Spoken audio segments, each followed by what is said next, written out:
Hey, Pardon My Take listeners, you can find every episode on Apple Podcasts and Spotify. Prime members can listen ad-free on Amazon Music. On today's Pardon My Take, we got a 2 for Friday and a little just free form. We're going to chit-chat. We're going to have some fun with the fellas. We have Barry Pepper on, who you probably know as the sniper from Saving Private Ryan. He's actually been in a ton of other movies. He also sat next to us in the Mayweather-McGregor fight. One of those interviews where we did it, not really expecting much, and came out of it being like, holy shit, that guy's really cool. Couple audio issues, like once or twice, one of his answers, like one word gets cut out. But awesome interview. It also inspired me to watch Saving Private Ryan. Yes. I've never seen it before. Really? Great movie, What'd right? you think? Oh, you haven't done it yet? I haven't done it yet. I'm watching this weekend. Okay. He kills like 1 million people. All right. He is a badass.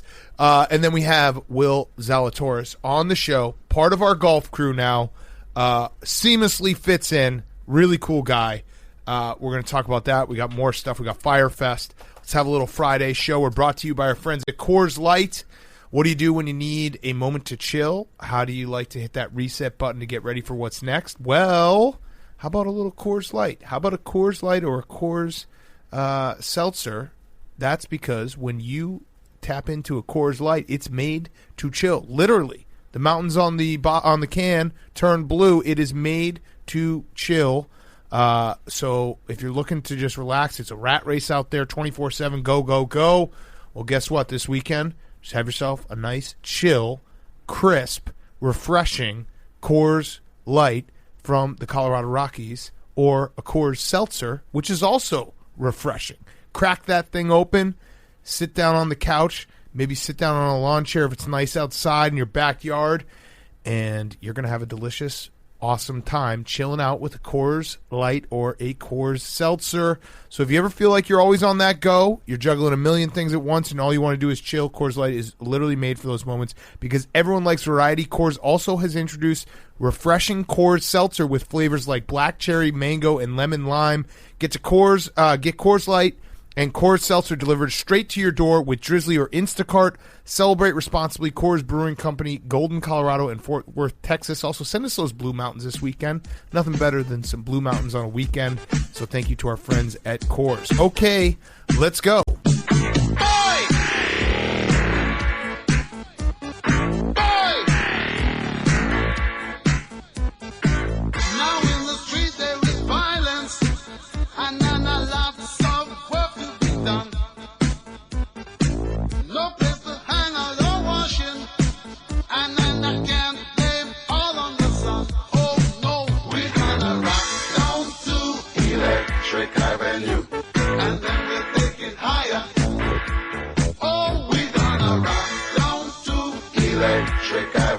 It's Pardon My Take, presented by Barstool Sports.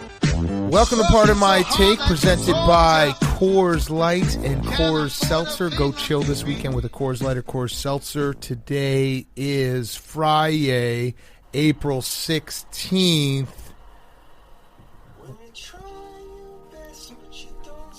And love is dead. Love is dead. Again, love is part 2. I feel like A-Rod is breaking up just for the clout these days. Hey, listen, we don't break up shame.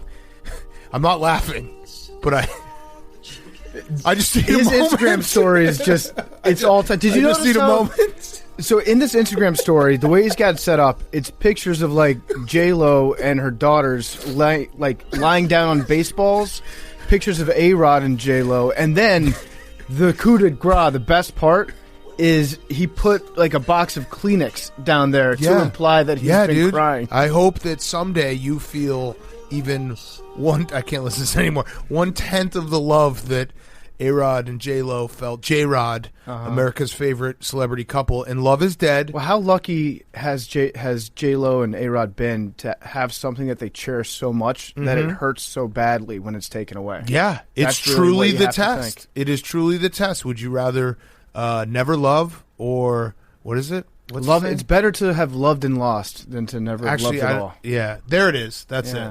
I just like to use this for inspiration. A-Rod, he did have an Instagram story where he was playing this song as PFT was mentioning what was in it, And it did remind me of Michael Scott not paying for the full song. Yes, when he was just at his computer playing that on repeat. Well, in that scenario, The Fray, I think. Yeah. That was like James Blunt or whatever. in that scenario, Jan was breaking up because she was sleeping with her assistant Hunter, the younger assistant of the company. Yes. Big Cat, would that make you Hunter? The, Yes. have you and Although every J-Lo time I've had met J-Lo, a she's tryst? been utterly repulsed by me. Like, truly. Like, you know when you could actually physically see someone throw up a little bit in the back of their mouth? That's usually the look. And I don't blame her because she's J-Lo and I'm me. But, yes, I am sad. I think they'll remain friends. And, you know, things just happen. Love is a hard game, guys. Love is a tough game. I think we need to take A-Rod out for Boys Weekend. I agree. Just tear it up. Hit the tanning bed. Jeets. Maybe get a makeover, get a lift in. MJ. Beer bong, Tom some Brady. coconut water. Yeah. All the A-Rod stuff. Yeah, we'll fucking do it. I feel like his divorce party would be kind of like that scene in Zoolander Whoa. where they all just get They into didn't a get Jeep married. and Yes. start slamming Yeah, Starbucks they weren't gasoline married. fight. They weren't married, so it's not a divorce. The engagement call-off party. Yeah, right. Listen, he's a businessman. He's married to the Timberwolves now. That's his first love. Listen, that is actually a great. I'm not going to say consolation prize, but you know, sometimes you break up and it's like, hey, Thank God we didn't buy the Mets. Yeah, gonna go buy. Yeah, right. Exactly, Hank. Good. Here's another one. They didn't ever have to get to the point where they even had to have the conversation of whether or not to invite me to the wedding. Because clearly they would have had that conversation. Mm-hmm. Definitely. And also, yeah, like sometimes you see a guy break up and he goes and buys a sports car. Well, what's tired buying a sports car for your midlife crisis? Wired buying a fucking NBA franchise. Big Cat, you've got insight into A-Rod's mentality a little bit. I sent him a text. Does he? Is he pretty much a writer for the New York Post, or do they have to type out the stuff that he leaves at their voicemail? It's he does the voice notes. Okay. Which, by the way, is a new trend. Because he treats the New York Post like Derek Jeter treats the Players Tribune. Yes. It's basically it's A-Rod's his. blog. It's Yeah. his. I saw there's a trend. I don't know if this is just one of those things that just makes me feel utterly old, but I saw a couple people like tweeting screenshots of their text messages, and it's all just audio messages, which is a phone call. That's fucking crazy. Like they Reed just does it sometimes. It's actually it's insane. just this is how we like oh my god, this is how we text. Anyone else do this? And I've seen a few people do this. It is just a string of audio messages sent back and forth. That's a phone call. Every time I see that pop up on my phone from somebody, I just assume it's a mistake. Yeah. Like they accidentally hit it in their pocket and it's just the sound of like, I don't know, a gum wrapper rustling around. I also like don't I play it and then I can't hear it and then it deletes automatically like it's fucking James Bond or something. Cyberdust? Yeah. All right. Let's move on from heartbreak because I don't know how much more breaking my heart can We'll just take. play the song one more time. Okay, hold on. We'll just Yeah. pick it up from there. Let's get in our feels. The other big story we had today. Wait. Oh, I can't move on just yet. I need to hear Coldplay one last time. okay, hold on. Oh, fuck. I got to reload it now. Oh, no. That was going to play. Hold on. Let's listen to this 15-second ad. Oh, this is actually kind of a good vibe. The other story we had today is Lamarcus Aldridge a Hall of Famer? Nah. Yeah, hang on. Let me just... Be strong. You know Fly what? high, little I'm bird. going to say this right now. People bash Coldplay. I guarantee you, like, if you don't listen to Coldplay, you're a loser.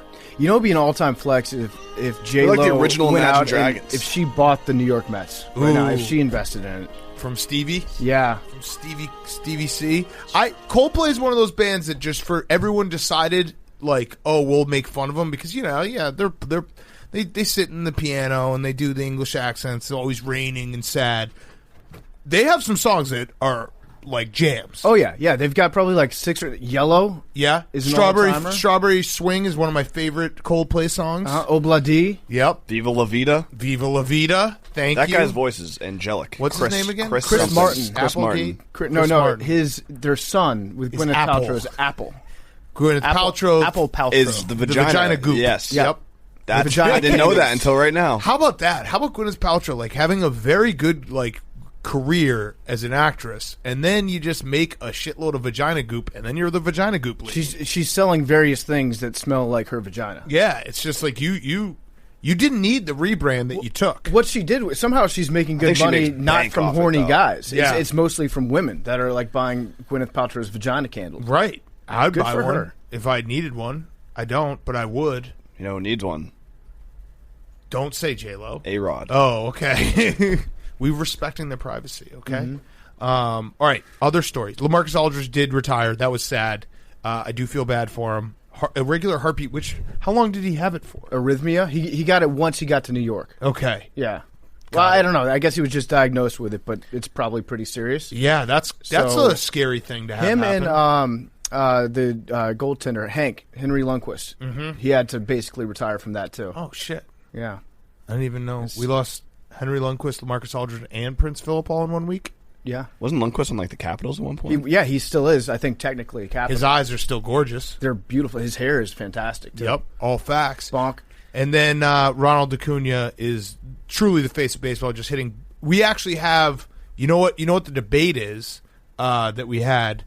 You were correct that there was going to be a load management, but now we have a real debate. Ronald Acuna and Luka Doncic, are they both the faces of their respective sports? Are the basketball and baseball in a great spot now because they have the next heir apparent? They've got, you know what they have? They both have a young crop of superstars ready to take over the league. Right. And so I think we kind of nailed the composition of like the face, the ass, the quads of baseball. Tony La Russa should be the liver of baseball. We missed that one big time. Yes. Mike Trout should be the chin and the neck of baseball. Yep. Shout out Carlos Rodon for the no-hitter that should have been a perfect game, but he hit a batter with 2 outs. I love whenever we get a perfect game or no-hitter, and then we get the rules of baseball because there was the slide into first base that everyone was like, that's Bush League. Mm-hmm. My opinion on no-hitters and perfect games, I think you should get to do anything to try to break it up, but you also should get to like throw it at their head the next day. Yeah, so if you pull some Bush League stuff like a bunt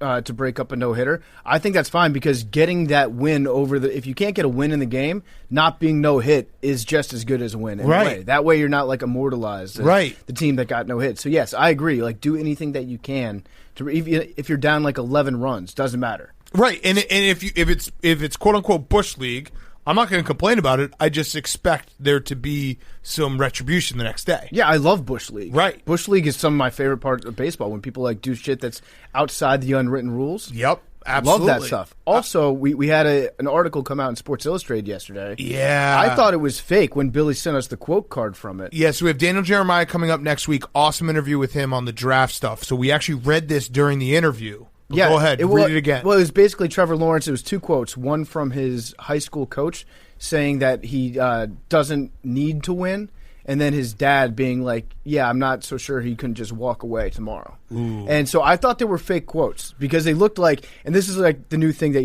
we saw with Kevin Durant and Shannon Sharp. You can just put whatever you want on a quote board, and people are like, oh shit, he said it. Mm-hmm. And this one, it was just a picture of Trevor Lawrence with those quotes. I thought it was made up, but now people are actually having the debate, does Trevor Lawrence love football enough? Your thoughts, Billy? He does. Either one, he's trying to tank his draft stock to not go to one of the top teams with picks. 2, he actually doesn't like football, which means that he's never fought to keep playing football, and he's going to get to a point in the NFL for the first time in his life where he's never had to play hard Fight to or flight? playing football. He's going to flight. So, for example, in high school, you play hard, because you love football and you want to play at the next level. It was assumed he was going to play at the next level in high school. He went to college. It was assumed in college he was going to play at the NFL. So he never has had to play to keep playing football, and that's like huge in the NFL because, Because you want to play football. Yeah, exactly. Yes. Got it. But if he doesn't actually like playing football. Someone on that roster wants it more? Yeah, maybe Gardner Minshew. It's going to be. Do you think that Trevor Lawrence would break his own hand with a hammer so that he could get 1 extra year of football? No. I don't think that he would. But he also might be way better at football. That's the thing. But he also may get to the league and realize that he can be one and done like after this year. They could just replace him. That would be hilarious if Trevor He's Lawrence never been he's never been an expendable player. in his life. Right. He's probably not an expendable player now either when he goes number one. Billy, I don't fully follow though, Billy. Like Tom Brady, he had no one backups does. at Clemson. He had to but they were play never well. they were never going to replace him because he doesn't have a such high 5-star prospect. backup behind him. If right he now. didn't play well, they would have replaced him. Fact. No, those types of guys. Well, there's you also don't get it, Hank. He was never in a situation to Now, fail. Hank, now his job is to play football. Isn't being the quarterback, if you throw passes and they get intercepted, like that would be considered failing. Has he thrown interceptions? Never once. No, not a lot. No, he has. What are you talking about? Yes, he has thrown. No, but I'm interceptions. saying like Billy's like he was like if he throws interceptions, that's considered failing. He's never had. If he has bad passes, that's failing. There was a second there where you're like, Trevor Lawrence actually has never thrown an interception. I might be wrong. He's lost. He's never been in a situation where he's not one of the best players on the field. Listen, Billy, I'm all for this. I'm all for you trying to find reasons why Trevor Lawrence shouldn't be the number one pick because that's interesting. I would actually say it'd be more logical to be like his hair's too long. Think about it that way. I don't get the whole Jesus complex thing. When was the last time a long-haired quarterback won a Super Bowl? I can't think of one. Ooh. Actually, didn't Brady when they lost? He had his hair longest. Yeah, absolutely. Plus, it makes it easier for defenders to sack you Interesting. if you've got the long hair flowing back there. Did Breeze have kind of long hair when he won? No, He did have it at one point. Every quarterback has tried the long hair. Yeah, Justin Herbert got better after he cut his hair. Rodgers definitely won with the. Breeze had pretty long hair. No, that's Rodgers. not- Rodgers Jake, had long hair when he won. That's shorter than your hair right now. Rodgers had long hair when No, he it's won. not. This? I don't think a Super Bowl quarterback has ever had longer hair than that me. touches their shoulders before. I'm pretty sure Rodgers had long hair when he won. For If a he didn't have quarterback. Not that long. maybe not. Okay, So, he Billy, grew out after. Yeah, you're right. Everyone grows it out after. Let's get on that. Let's get that ball rolling a little bit because you can say things like he should spend more time trying to connect with his split ends than cut them off. He should spend more time in the film room than the barber's chair. Things like that. I think he loves his hair more than football. There you go. Actually, yeah, I'm looking at it right now. Rodgers had long hair right before he won the Super Bowl, so there it is. Interesting. Also, let's You just never come up win with with some long fake hair. quotes from Trevor Lawrence that makes it look like he's a big red flag walking around. And then we'll create like a fake podcast and then put the quote cards out from that podcast. Things like Trevor Lawrence, I have mono. Yeah, Trevor Lawrence. If I get mono, I will probably retire. Yep. Trevor Lawrence, I've never Sam even Darnold's tougher than me. I've never had a friend attend any birthday party I've ever had. I became a Jehovah's Witness just so I could stop having birthday parties by myself. There it is. Wait, hold on. Because this is one of those things that drives me insane. I mean, when we say something and then tomorrow someone's gonna be like, "How could you forget this guy?" No, I don't think we're forgetting anybody. I legit don't think It's any what's long-haired crazy- quarterback has ever won a Well, Super what's Bowl. crazy is all these quarterbacks have had long hair, but not when they like Nick Foles has had long hair, but Yeah. not when they won. McMahon. No. No. I mean, you could say Joe Namath, but that was just long hair at the time, which was it covered his ears. And they're like, look at this fucking hippie. Yeah, Charlie fuck. Whitehurst is probably the best long-haired quarterback to ever play in the NFL. Yeah, McMahon did. It wasn't even close. I mean, he had a hairstyle that was memorable, but it wasn't. You wouldn't say that's a long-haired quarterback. Damn, this is going to drive. we're talking like Sunshine. Wait. They're all fictional. All the good Remember the quarterbacks- Titans, Sunshine, Yeah, so that there- type of hair. There's Falco. Shane Falco had long hair. The Titans think was I real. have one. PFT. I think I have one. Ronnie Bass. I think Ben's hair was long for No one of the way. Super Bowls. No way. Dude, he has done the long hair though. It's never been down to his shoulders. Well, I mean that's. I'm talking about just like clearly talking grown shaggy. out. What about Joe Montana? I think Ben had long hair. I really do. I don't think it was anywhere close to Trevor Lawrence's neighborhood. You think Ben Roethlisberger would remember to wash his hair every day? Look at that face. Look at that fat fucking face. What a legend. What an absolute legend. We also had Clowney. The Browns signed Clowney. Yeah, the Browns are now officially, if I had to pick a Super Bowl winner today, it would be the Browns just because they have 3 number 1 overall picks in the last 5 years. Is that right? No. What is it? No, in a 5-year span was the thing. It was Myles Garrett, Baker Mayfield, and Clowney. Yeah. So in a 5-year span, 3 number 1 overall picks. That right there just tells me from my own draft analysis that's the greatest team that's ever been created. Clown Davion Clowney. Yeah. So in my opinion, because I know Stephen Che thinks that he stinks right now, I think that Jadeveon Clowney kind of sucks more than he stinks. I think sucks is better than stinking.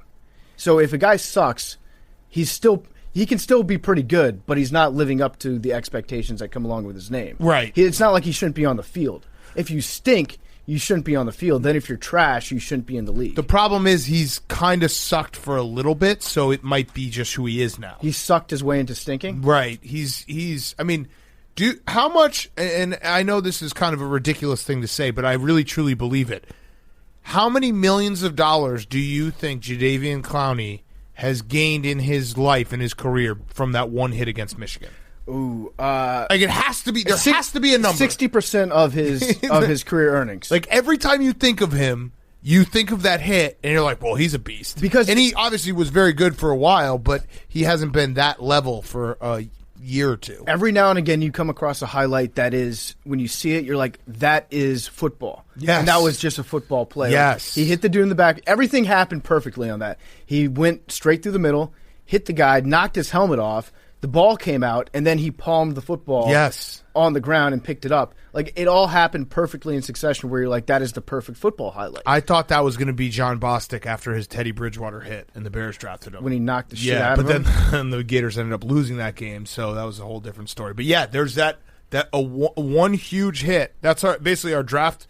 Like, if you hired us as a part of a scouting team, like – hey, listen, just try to get one huge play that everyone remembers forever, and you will be good. And likewise, it can be true in the opposite direction. Like if you're that linebacker from Ohio State who got burned in the Natty. Yeah. That was bad. What's that guy's name? Oh, Tough Borland.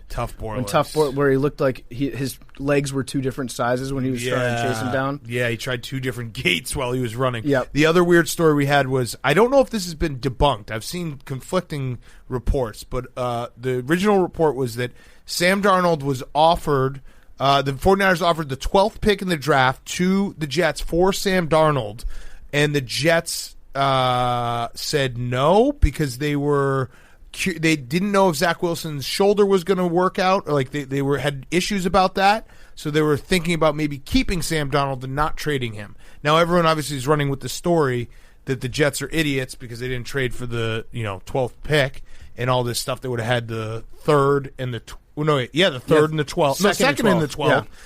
I actually am going to side with the Jets here simply because Kyle Shanahan is that type of coach that if he got Sam Darnold would be a Pro Bowler. Yeah, so it'd make them look bad. It'd make you look bad. Like, he's the one guy I wouldn't want to trade my quarterback to, just knowing that he's going to end up looking good, and everyone would be like, oh, the Jets suck even more. Yeah, it's that, and also I could see the Jets front office being like, you know what? I'd be more scared of facing off against the 49ers in the Super Bowl than the Panthers. Right. So I don't want to have to go back up against Sam Darnold again. Right. But I really do think that Kyle Shanahan's of that level with quarterbacks where I wouldn't want to trade my first pick, my first round pick to him, knowing that if Mitch Trubisky got traded to the 49ers, you'd be like, fuck here. Yeah. I'd be like, this is going to suck because he's going to make him awesome and everyone's going to laugh at me more. He's the next boyfriend on Instagram. Like if J-Lo starts dating Kyle Shanahan. Come on, we're over that. Be tough. Come on. Be tough. Doing that for? Play the song again. Come on. It's just, it hurts. It hurts. It's okay to, I think, in 2021, as guys, as dudes, it's okay to say when you're hurt. A famous person once said, it's okay to not be okay. You know what? Where does Alex's Instagram go from here? Sky's the limit. Booties? Perfect booties? Start selling vagina scented candles. A-Rod should start selling A-Rod penis scented candles. I'd buy it. Put one in this... Put one in here and just alpha. Smells like Old Spice. Yeah. The girl that kind of is rumored to have broken. It's Jay Cutler and A-Rod. No, that's not. Hank, come on. Tommy Lahren? No. Pretty much. Hank, you know that this is just, sometimes things happen, okay? No, nothing more than that. What are you going to say, Billy? Did Jose predict the future? No. All right. I'm going to need a few more seconds of the song after that comment. It's going right back into Billy, it. do you regret beating Jose up so badly when it turns out #Jose was right? It's like, what the fuck? No, Jose's a Billy, scumbag. I'm really glad that Jose didn't kill you. Because that would have been tough to get murdered by Jose. And then have him be right? And then have him be absolutely correct about that everything would have after that. sucked. That would have sucked a lot. For the record, I still don't like Jose Canseco. He's still a rat. Correct. He claims to be a time traveler. He claims a lot of So things. he probably went into the future, Cy would have beat his ass and been like, get out there as soon as I can. He should build a time machine and go back and work out. That's what he should do. Yeah. Maybe not have your shoulder. Maybe don't look at the pay-per-view numbers before you go in the ring so you don't take a dive. Yeah. Yeah, if he had a time machine, I don't think he ever would have agreed to fight our intern and lose. If he could see that. I think he saw how much money he ended up making. Yeah, he probably. Do you think Jose? How much of that paycheck do you think Jose Canseco still has in his bank account right now? He doesn't believe in the stock market and like assets. He sounds like a dude you would get along with. I know. I kind of want to go. Yeah, like everything you say is something you would like. You saying, "Oh yeah, Jose thinks he's a time traveler." Like you're the judge. You definitely. I don't think I'm a time traveler. No, but you would be down with the time traveler. I'd be so down. Right. But go in the future, not the past. Got Butterfly People don't do that often. When they time travel, they always think about going to the past. I'd go to the future. Yeah, no, dude. Butterfly effect. Can you affect the past by going into the future? I would. What if you go into the future and build a better time machine where people can go further back into the past? Oh, then yes. Think about that. I would go into the future, like 3 to 4 months from now, when A-Rod and J-Lo get back together. I hope they keep doing this for the entire offseason. Be cool with me. Be a great way to get us back into football. Yeah, well, like I like how we say everything goes by the football. Yeah, because J-Lo and A-Rod have so much to do with football. Yeah, they're on the football. The Mayans, the Mayans had their calendar. We have our football calendar. All right, let's get to our interviews. We got 2 awesome interviews. So Barry Pepper, which was one of those interviews.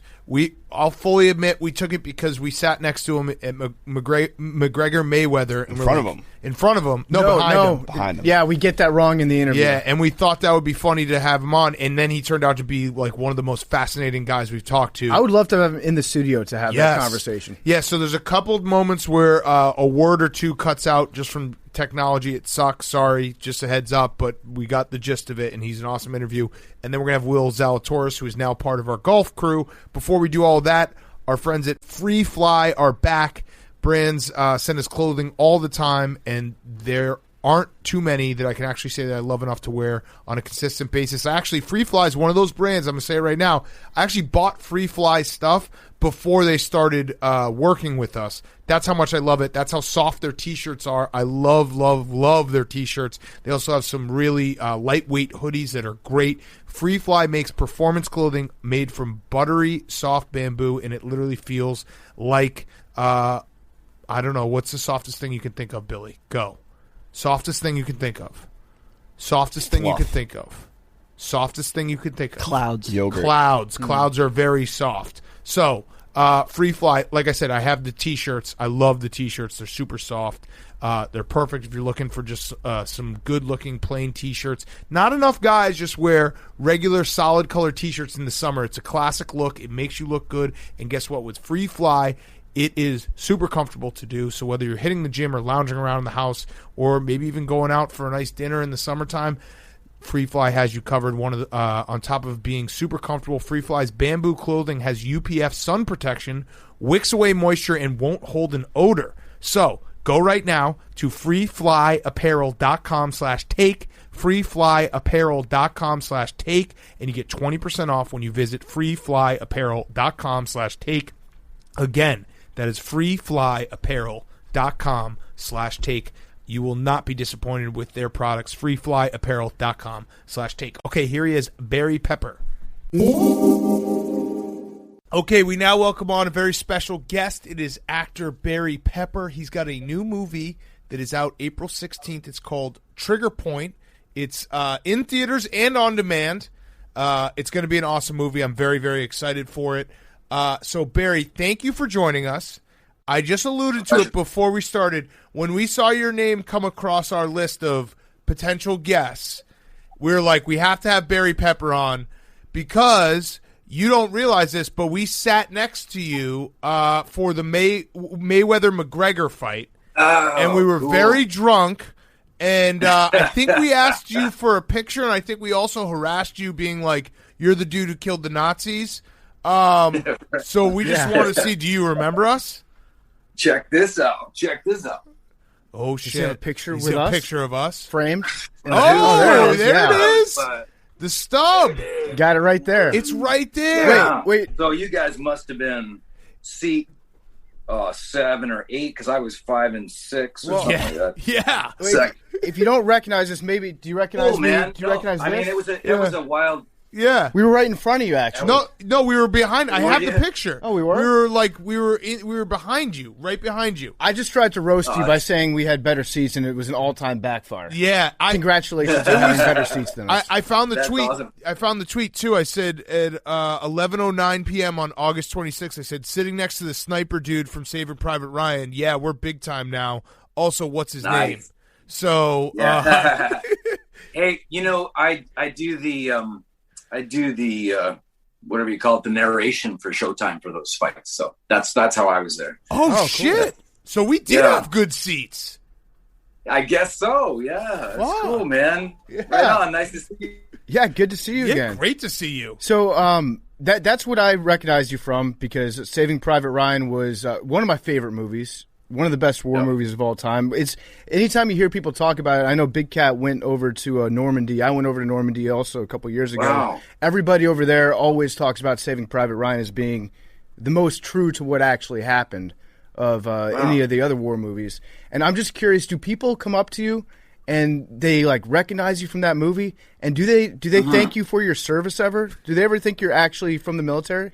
Yeah, it's interesting because I've done three pretty prominent war films. One with Clint Eastwood called Flags of Our Fathers, and then another one with Mel Gibson called We Were Soldiers. And so, yeah, people recognize you in the service community, and no, they don't assume that you're a service member, but there's a lot of respect that comes with it at both ways. So, you do a lot of events, a lot of charity events, and you kind of immerse yourself in that community, not only through your research for the film, but then they welcome you into these events, and yeah, it's pretty cool. So you really feel like you got a huge responsibility to try to get it right, because you're dealing with a lot of people's memories and their losses and their wounds, and so it's not something that you can just kind of it's not a Fast and Furious movie. You know what I mean? Like you have to take it quite seriously.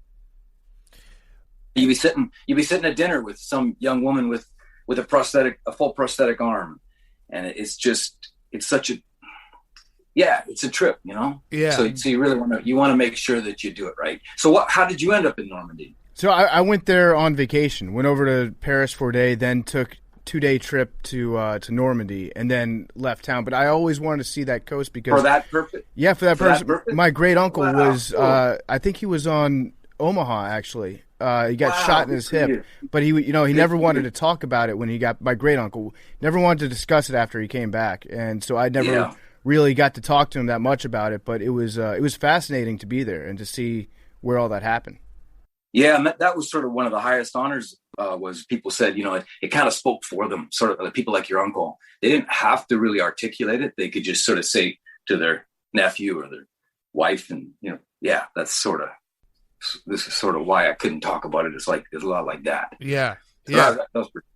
Yeah, and I mean your character obviously in Saving Private Ryan, all-time character. It actually it's such a great character that I think that at least personally, whenever I see you in a new movie, I'm like, I got to see it because I loved him so much in Saving Private Ryan, including your new movie Trigger Point. So one last question about Saving Private Ryan. You probably get annoyed about it. It's been so long. No, not at all. How cool is Vin Diesel? Yeah, he was a great guy. It's interesting. When I first met him on Saving Private Ryan, we ended up doing another film after that called Knock Around Guys. But when I first met him, he was a director, and he was living in New York, just sort of scratching his money together to make these independent films, and that's really was the path he was on. So, it's great that he's had success with his Fast and the Furious franchise, but I would love to see him direct, because he's a really intelligent filmmaker. But he's played that character of Dom for so long. You think of him that way, but that was really the origin of his career. Yeah, he's got a pretty good gig going though. Yes, like you cash some serious checks in that franchise. Yes, the Corona money spends nice. He's not sitting with us at the Mayweather-McGregor fight. He's sitting all the way down ringside. That's because he's also a little shorter. He's he's like my height. Yeah. People don't know. So I was reading up about your career. I mean, this is just crazy. You spent some of your childhood on a boat traveling the South Pacific Islands. Is that right? Yeah, in the 70s, my parents built a 50-foot sailboat in their backyard from scratch, a fiberglass sloop 50 feet long, and then they launched it. And so I was about 5 years old, 75, I guess we launched and moved on board. And then we spent the next 5 years cruising it, and a few of those years through the South Pacific Islands. And then later in my 20s, actually, before I did Private Ryan, my dad and I, the two of us, again, offshore, to Hawaii and Alaska. And then he carried on through Southeast Asia. And I would just sort of fly, whenever I could between films and see him, and whether he was in Thailand or Malaysia or whatever. And yeah, so he's definitely a seafarer. But it was an interesting way to grow up, because he navigated us halfway around the world with just a sextant. Celestial navigation, the same way Columbus navigated, like no GPS, no electronics. It was just a miracle we survived. Holy shit! What did you guys do all day? Yeah, you're underrating this, by the way. Yeah. You're like very casual about this. And I think somebody asked me that about like how did I get into this. And I think it was those formative years, like all imagination games. We didn't have TV. We didn't really have radio, a little bit of classic rock or whatever. But, it was all imagination games, because you're on this 50-foot by 14-foot wide sailboat. Sometimes, crossing between nations would be 3 weeks at sea without seeing horizon, and then you'd get smoked by some big white squall and everything would get wiped off the deck of the boat and everybody be crying and freaking out. And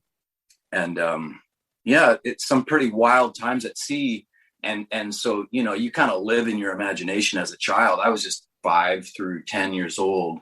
And then my two older brothers really heightened my imagination skills. Seriously. So wait, what happened when you came back when you were like 10? Did you just go to school and you're like, hey, I've just been out at sea for the last 5 years. What's up, guys? I'm Barry. Yeah. Well, we'd been homeschooled for all those years too.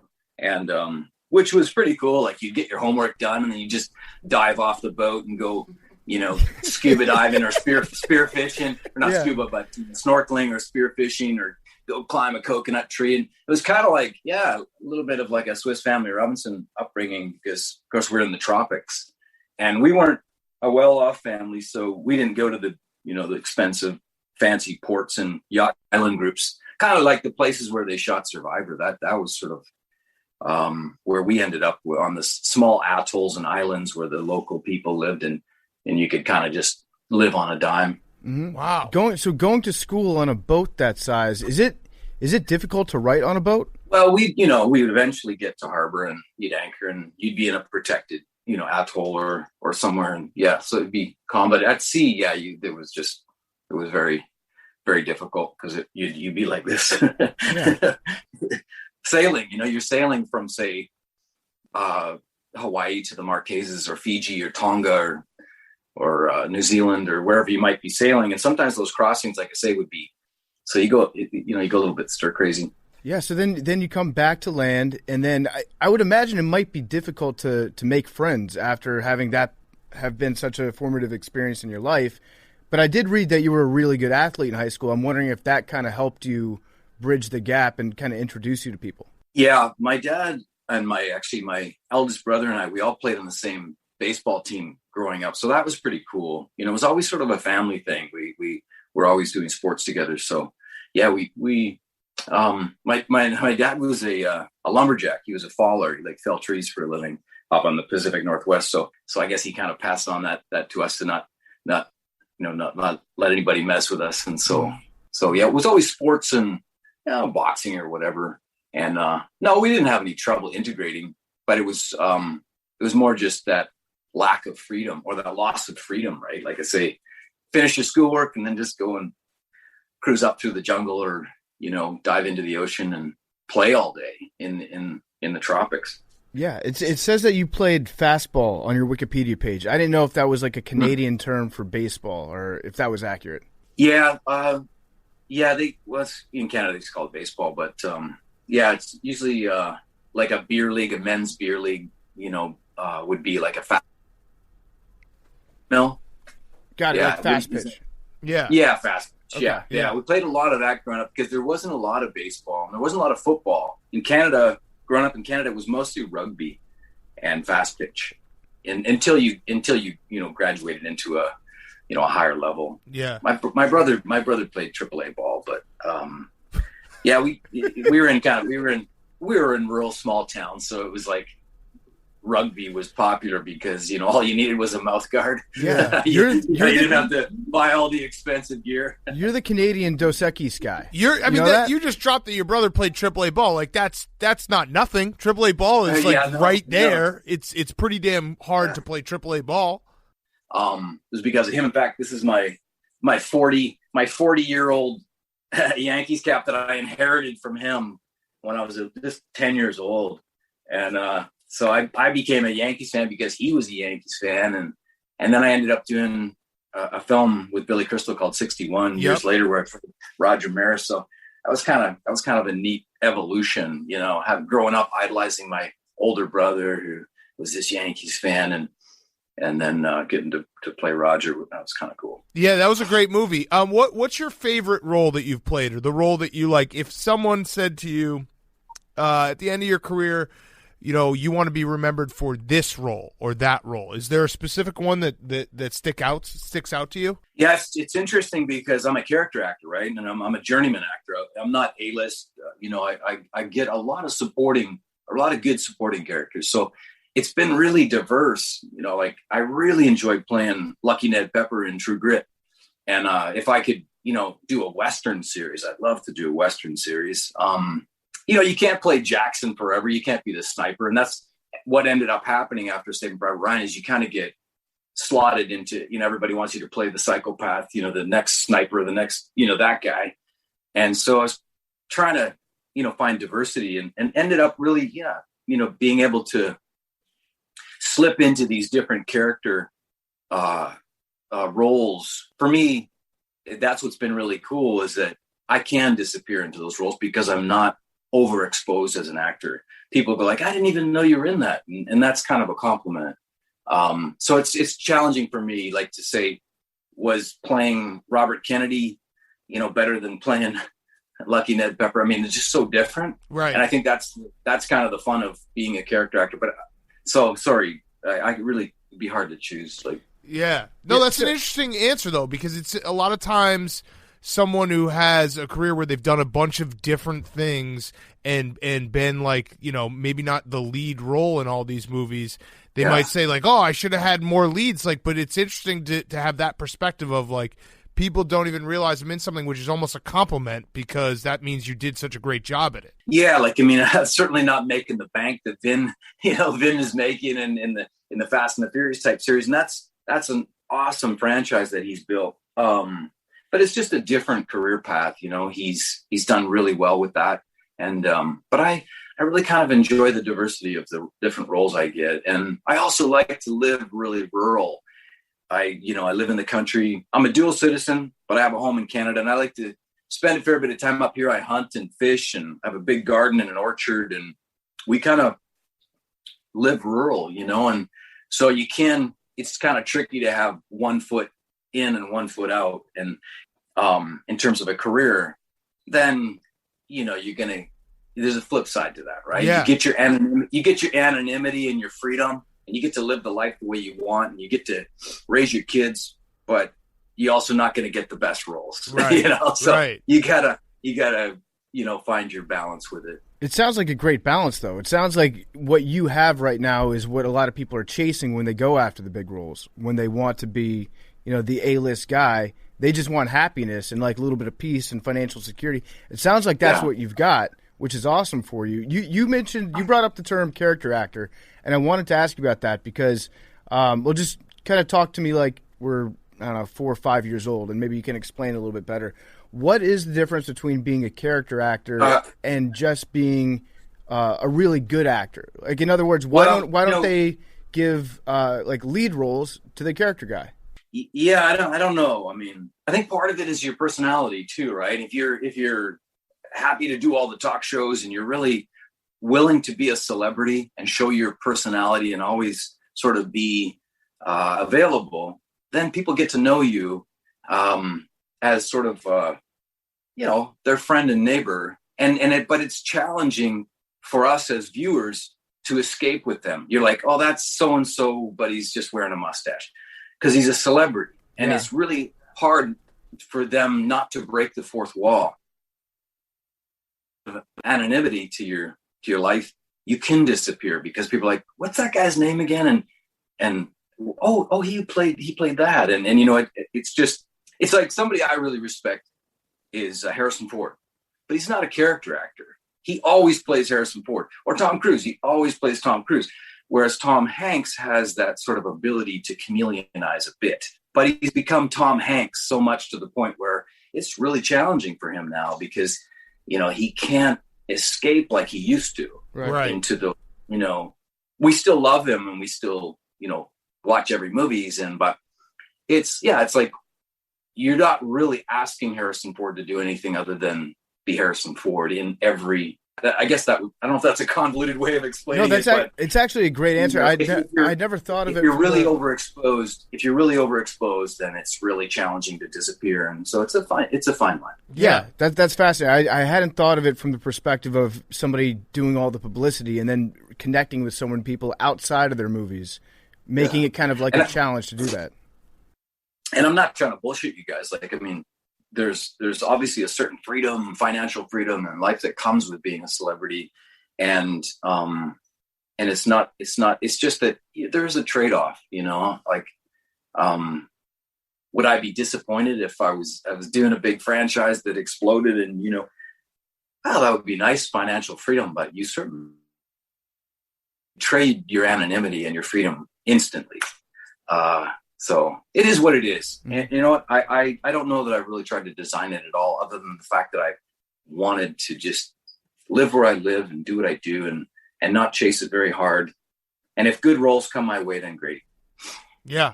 Yeah, I mean, it's a fascinating career, and I think you do have an unbelievable perspective. I would imagine this is why you're also just not on social media, too, which that has to be – I would guess that growing up on a boat and then having the career you have – you probably think the internet is pretty foolish, which I agree with you, but I'm addicted to it.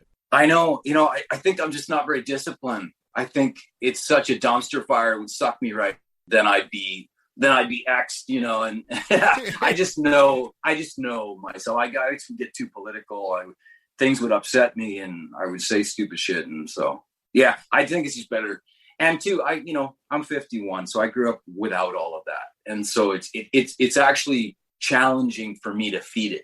I'm not good at, I would just like the managers and the agents and whatever, they tell you, well, you have to tend to this garden, like you gotta feed that thing. Mm-hmm. And I just I'm never going to do that. I'll be out working on my motorcycles or hunting or fishing or whatever, like just living a life. I don't really want to be like, here's me living a life, I'm going to say it right now. I think you might have the best perspective of any guest we've ever had on this show. You're just a cool guy. I think you're very chill. Yeah. Oh, chill Barry. Yeah.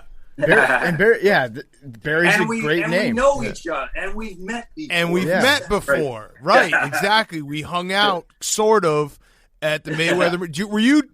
Were you drunk for that? As drunk as us? We were pretty drunk. I can't remember, honestly. I try not to at those events because, like I say, it's kind of like I worked that event, right?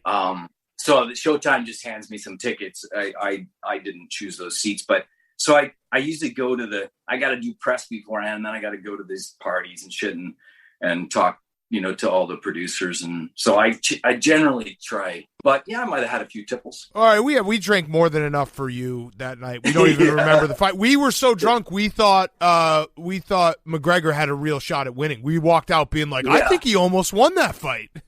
Yeah, but what's interesting though is like what I was arguing as I was in there is like, this is boxing, man. what I always feel like, and I love MMA, I love UFC. I'm embarrassed to say I'm kind of curious about this Askren fight. I just hope that he kicks, that kid's ass. But yep. But I always feel like, well, they, Mayweather or Jake Paul or whatever his name is should really honor their sport too. They talk such a big game, but they would never go into the octagon. Right. And to me, that like for that Mayweather McGregor fight, I kind of felt like, well, this is sort of a fight. It's not really. In McGregor's domain, he would have absolutely torn a Mayweather apart. Right. And so it's kind of interesting. I just sort of, I guess that's why I put much more credence and respect to what McGregor did than what Mayweather did. Agreed. Agreed. And it was the show too. It was a spectacle. Yes, the show. I think everybody went into it or a lot of people were rooting for an upset, and also just the song that Conor McGregor had that his fans were saying. That's what made us. Yeah. Actually, it's more. It was half that we were drunk, and then half that we wanted to just be able to sing that song in the event that he won. That made us put money on McGregor. But yeah, it was a fun fight. Had a great time at it. Such a gladiatorial feel when that Sinead O'Connor pipes start, and that was just amazing. Yeah, I noticed that you brought out the New York Yankees hat earlier. You're a Yankees fan. And you played Roger Maris. Do you think that Roger Maris is the home run king still? I do. It's funny. Billy Crystal and Thomas Jane and we just did this sort of Zoom reunion for some show, and recently because it was 20 year anniversary, and I was kind of saying that asterisk to me sort of represents, the real deal, right? What it originally was intended for. But yeah, in a way, it's sort of that asterisk represents like the real home run king, in my estimation. I mean, I think it's widely understood now. In fact, McGuire called Roger Maris's widow, Pat, who is still alive, living in Fargo. No, sorry, she lives in Florida. But anyway, he called her and apologized to her for the shame that he brought to that record and breaking Roger's record, and it being so well known that he was juiced the whole time, and that it really wasn't a genuine record. And I thought that was quite honorable of him, actually. He broke down in tears apparently on the phone call, and for him to declare that to her. But the whole family was quite impressed that he would make that phone call. Yeah. So to me, whatever. I don't care. I mean, it is what it is. I don't know how you would ever separate it all. I mean, there's so many different eras of baseball where the ball's been juiced, the bat's and things change. Like, look at Roger and Mickey. They were smoking and drinking in the dugout, making $36,000 a year back then. It's crazy. So it's so different. And they didn't even really work out. They were just farm boys. They'd be working on the farm in the off season and then go play baseball because they didn't make enough money to raise their families on that. Yeah, it's crazy. We've had George Brett on the show a couple times, and he's admitted like he didn't really work out in the off season. Like he would go for runs and stuff, but like the actual weight training and all this stuff, it didn't really exist in his career. And it's just incredible to think about how incredible athletically these guys were with like not having it be their full-time job, where you see athletes now and all they do is train and they have nutritionists and everything. So yeah, I agree with you. Roger Maris, like the asterisk, it's almost been reversed now. He gets the asterisk on everyone else, and that's the real home run king. Yeah, you wonder, how maybe a Muhammad Ali would fare against Tyson Fury or whoever. Like, it's so interesting to take those eras and it's almost like a moot conversation. Yeah, yeah. It's kind of cool. What about Barry Bonds, though? Barry Bonds is the best baseball player. Is there any Barry to Barry mutual respect there? I don't know anything about him, man. No. All right. Well, maybe you'll get the Barry Bonds movie. That would be there you go. 73 asterisks. You could be Jeff Kent. You could be Jeff Kent. Yeah. That would be great. I'd probably have to, gain a few inches. Well, Barry, this has been awesome, man. We really appreciate it. Yeah, everyone go watch Trigger Point. I'm gonna watch it. It's out April 16th on demand and in theaters. And next time, if you're ever in New York City, we'd love to do it in person because we hate. Yeah, me too. The Zoom stuff sucks. It's at some point it's frustrating because you're an interesting dude. Right on, you guys too. Thank you so much, and really nice to see you again. Yes. All the best. Thanks. Take care. I love it. Barry Pepper was brought to you by our great friends over at Liquid IV. When you push your body hard or if you just feel run down, it's extremely important to stay hydrated. You got to make hydration a priority. It helps us feel healthier on a day-to-day basis. With just one stick of Liquid IV and 16 ounces of water, you get 2 to 3 times the amount of hydration as just plain water. I love Liquid IV. If you put it into a glass of water, it makes you want to drink more water. That should be everybody's resolution. Just drink more water. You'll feel better. If you're more hydrated, you feel like you're more present. You have more energy. Plus, with Liquid IV, they give you 5 essential vitamins. You get more vitamin C than an orange. You get as much potassium as a banana. It's healthier than sugary sports drinks. No artificial flavors, no preservatives, less sugar than an apple. It's made with clean ingredients, non-GMO, vegan. It's free of gluten, dairy, and soy. What makes it so effective? Cellular Transport Technology, CTT. The optimal ratio of glucose, sodium, and potassium delivers water and nutrients right into the bloodstream. It's the perfect balance to help you hydrate more quickly and effectively than water alone. One stick of Liquid IV and 16 ounces of water can give as much hydration as 2 to 3 bottles of just plain water. The company is donating 4 million servings in response to COVID-19. Products are being donated to hospitals, first responders, food banks, veterans, active military. Liquid IV has donated over 10 million servings globally. You can grab your Liquid IV in bulk nationwide at Costco, or you can get 25% off. Just go to liquidiv.com and use promo code TAKE at checkout. It's $25 off anything you order when you get better hydration today using promo code TAKE at liquidiv.com. And Will Zalatoris is about to be brought to you by Nobody. Nobody is a story of Hutch Mansell, played by the beloved Bob Odenkirk. Hutch is a suburban guy that nobody pays much attention to. Just a clock puncher, boring dad type, underestimated and overlooked. One night, 2 thieves break into his family's house, and the guy just freezes. He fails to protect his wife and kids. He becomes a laughingstock of the whole neighborhood and at his job. But this is a classic case of picking on the wrong guy. Turns out this guy's normal suburban life is just a front. The long dormant rage in him finally boils over and activates a dark past he fought to bury. Then all hell breaks loose. It's got Bob Odenkirk kicking ass. That's really all that you need to know. One of the greatest actors of our generation, Bob Odenkirk, is now in an action movie. You know him from Better Call Saul. You know him from Breaking Bad. He used to write for SNL. I love Mr. Show with Bob and David. He got a start as a comedy writer. He trained for over a year to get into shape for this role. It couldn't be more satisfying to watch him kick ass. I'm going to watch it. I'm going to watch Nobody either Friday or Saturday. I haven't had a movie that I've been this excited about in a long, long time. You should check it out, too. The film also co-stars the incredible Connie Nielsen, legendary Emmy Award winner Christopher Lloyd, and multi-hyphenate musician actor The RZA. In theaters and on demand now. In theaters and on demand now. Check it out. Nobody. And now here he is, Will Zalatoris. And now for something completely different. Okay, we now welcome on a very special guest. It is Will Zalatoris. You saw him in Augusta, finish second, and we just met on Zoom, and I said you beat the odds. And what I mean by that is you lost me money on Sunday, but I still wanted you on because I was riding the Z train all weekend, and it was a fucking thrilling ride. So congrats on that. Usually if someone loses us a bet, we swear them off forever, but you survived that.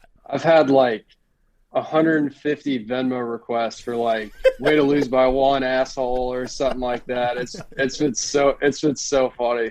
I've been laughing because I've seen $110 or something like that. I'm like, unbelievable. Well, you can afford it now. Yeah. Did you get has the direct deposit hit yet?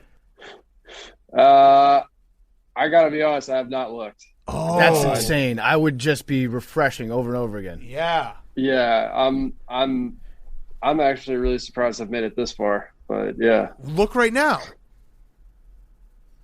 You want me to look? Yeah, yes, look absolutely. Right now. Hell yeah. All right. I'll look for you. When we had Max on Homa, it was right after his hit for his win, yeah. And he was pretty pumped about it. Just lighting $100 bills on fire. Not yet. Oh, shit. Okay, that's okay. That's okay. We can recover from this. So, I like that mentality, though. Yeah. That's good. I like the fact you're like, fuck it. It'll be in there when it's in there. You're hungry. They're good for it. Yes. Yeah. Yes, they are. So we I was reading up about it. You finished second in the Masters. You won $1.2 million. You're now like, an established, I think, top 30 or something, and yet you still don't have your PGA card. How the hell does that work? Yeah, I mean, it's weird, but I mean, it is what it is. Like, I can't get frustrated about it because it's not like they're going to change it. But, I have to win to get in the FedEx Cup playoffs. But I've already got my card locked up for next year, and I'm into the majors for the next, I guess, until the Masters of next year. So in a weird way, I'm kind of playing with house money. Like, every week finishing second means as much as finishing 20th. I mean, granted, there's a little bit of a prize money difference, but like, it doesn't change. Like, I have to go out and win. And, the reality is, like, those guys that have come out hot, they've always won. And so you've got the Colin Morikawas, the Victor Hovlands, Matt Wolff, those guys have come out and they've won. So they've been, members immediately, even though they started the year with no status. Well, for me, coming from the Korn Ferry Tour, it's just a little bit different. And I'm, keep doing what I'm doing. We'll get that first win. It's just crazy that you won all that money. You finished second. You were like everyone, I'm not going to say household name, but you kind of were after this weekend.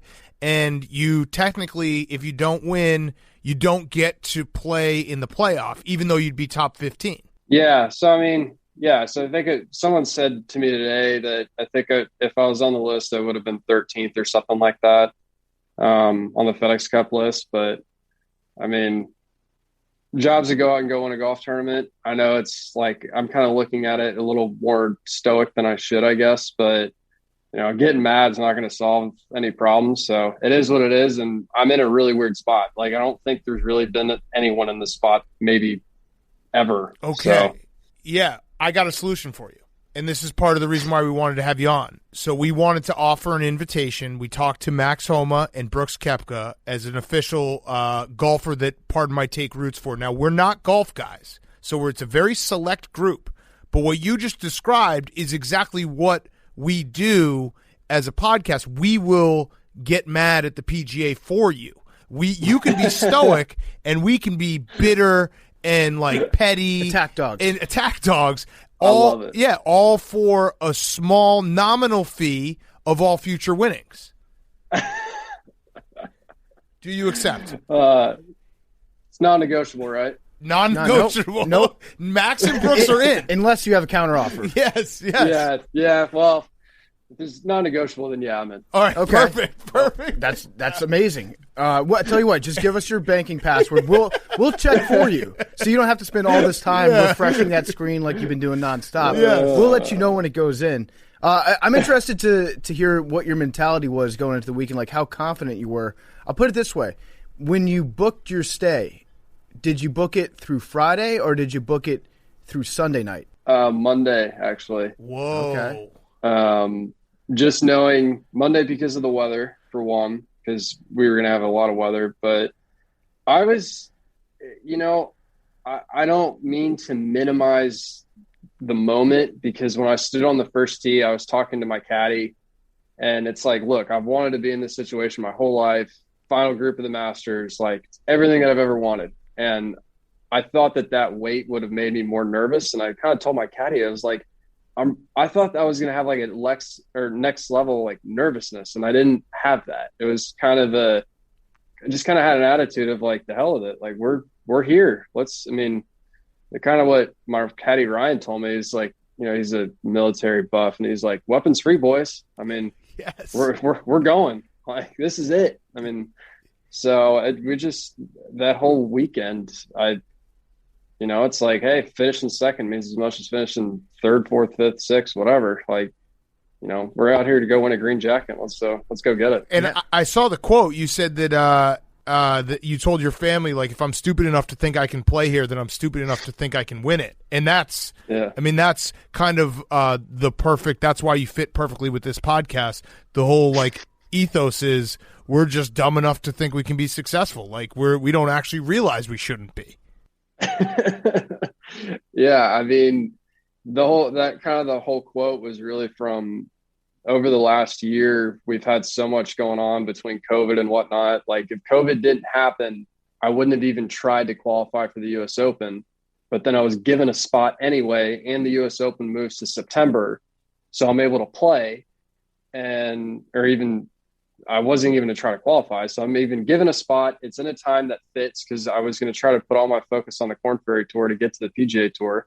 And then finishing 6th in the U.S. Open, finish 8th the next week, turn that into special temporary status, work my way up the world rankings, and it gets me into the Masters. I'm in the final group on Saturday. So that's what I mean. It's like, this is so stupid. It's insane. Yeah.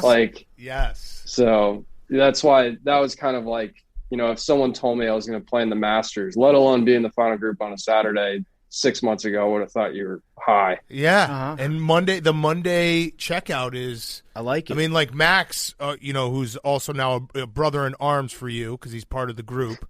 I think he did early checkout on Friday. I think he was like, I'll be out of here by 11 a.m. So you said that oh my God. you were dumb enough to think that you could win the whole thing. Let's see how dumb you are. What will your champions dinner be when you do win the Masters? Oh God, I haven't even gotten that far. Nope. It's gonna be, oh man, probably something like, God, I hate just going like full, just big old fat piece of meat. Yep. Like, I live in Dallas. We got steak places everywhere. Just give me a big old honking piece of meat, some baked potato, and I don't know, get the veggies for some of the guys who eat clean. What do you think about maybe pigs in a blanket? Big Cat really wanted you to say pigs in a blanket. I did see that. That was a sick idea. Yes. I was jealous of that. That's why I need to think about it, is you need to come up with something original. Like, pigs in a blanket, never been at that dinner. I'm sure there's guys that are sitting there and they're like, what is this? Like, is it a hot dog? Like, what am I eating? Right. Like, Right. Yeah. So I'll need to think of something creative. I got to win the damn thing first, but then I'll have a year to think about it. Well, here's something creative. If you want to do a big piece of meat, we'll just have it be big piece of meat, and our intern Billy cooks it, and it's just the worst piece of meat ever. So it's like just offends everyone at Augusta forever. And it's like special. It says on the menu, like, specially cooked by a man who does not know how to cook meat in Billy football. Oh my God! And everybody, I love the. I was just going to say, everyone gets E. coli the next day because Billy didn't cook it correctly. Yes. I love the line that you guys used when you were talking about me on the recap with the he looks like Billy if he didn't play sports, he did TikTok instead or whatever. Yeah. Yes. That was amazing. How much do you weigh? We could say this because we're friends. Yeah. Yeah. No, honest to God, 165. Do you think you can put a little weight on that frame? Yeah, I mean, I'm a yo-yo. That's the part that's so funny is, like, I've been up to 180. I go down to like 155. Oh. And so the last year, I've been kind of in this weird 160, 165 spot. But I think probably this offseason I'll do a little bit of bulking up. Not Bryson level by any means, but the main reason is just because it's like, if I'm going to play 30 weeks out here, like, I got to have some reserves. Like, it's one thing to do it in January through April, but when it comes to September and it's just like all systems going after a FedEx Cup, like, I got to have some reserves. Yeah. I think what we do is we make like a documentary, like Bryson did his own at-home documentary about how he put on 60 pounds. We just make it your goal to get up to 180 pounds, the quest for 180. And then all you do is you just eat a big Texas cinnamon roll every single day. One a day until you hit 180. And then I think you're good. I think then you avoid all the skinny jokes out there. Yeah. Yeah. No, y'all are hired as nutritionists. Okay. That's a dangerous thing to do. We've got our plate. Yeah. Have you seen us? Like, that's okay. No, you know what? I will take that job. We will take that job. That's absolutely great. How much do you bench? God, all these golf workouts, we don't like grab an actual bench. It's always like one-handed, like isometric stuff. So I probably haven't benched since college. but yeah, I don't even know. I'd probably look like Kevin Durant in the combine where they gave him the 225 and went straight to his chest and they had to pick it back up. yes, that's okay. So the reason I started to bet on you was Jim Nantz was talking about how much Tony Romo loves you, and he's golfed with you a bunch, and like Will's going to be a stud, and I'm so sick of Tony Romo being right while I'm wrong. So I was like, all right, I'm going to bet on him. Turns out Tony Romo was not right this time. Whatever, that's beside the point. But you do golf a lot with Tony Romo, correct? Like, is he as good as everyone says he is? Yeah, we kind of over the last 2 to probably 3 years, we've played a lot of golf. Like when we had our COVID 4-month break, we played 5 days a week. I mean, some days it was, or some weeks it was like literally 2 weeks straight, just a standing game every single day. And, I'll pay the guy a compliment, even though it tastes like vinegar coming out of my mouth, because our little money matches are, they're death matches. I mean, we're trying to absolutely beat each other's brains in, but the guy works at it. He's taught me a lot about how he went about playing football. And there's a lot of stuff that kind of goes back to golf. And there's some questions that he asks that I don't even know the answer to. Like they're so out there. The guy just eats, breathes golf. He's sending me swing videos at 11:30 some nights of him just hitting balls in his, bare feet. And he goes, well, what do you think about this move? Because Hogan did it. I'm like, dude, go to bed. like, if I'm not up practicing right now, I think you're good. Like, just go to sleep. Yeah. But he just, that's the thing is like, he can be as good as he wants to be. I think the next step for him is just going to be learning kind of like how to play the game. The guy is a genius when it comes to the mechanics. Like he understands people's golf swings better than I even think some coaches do with their students, just because he sits there and he studies them nonstop. But it's like, if I stick him behind a tree and it's like, okay, safe par from here, that's what we got to work on. So okay.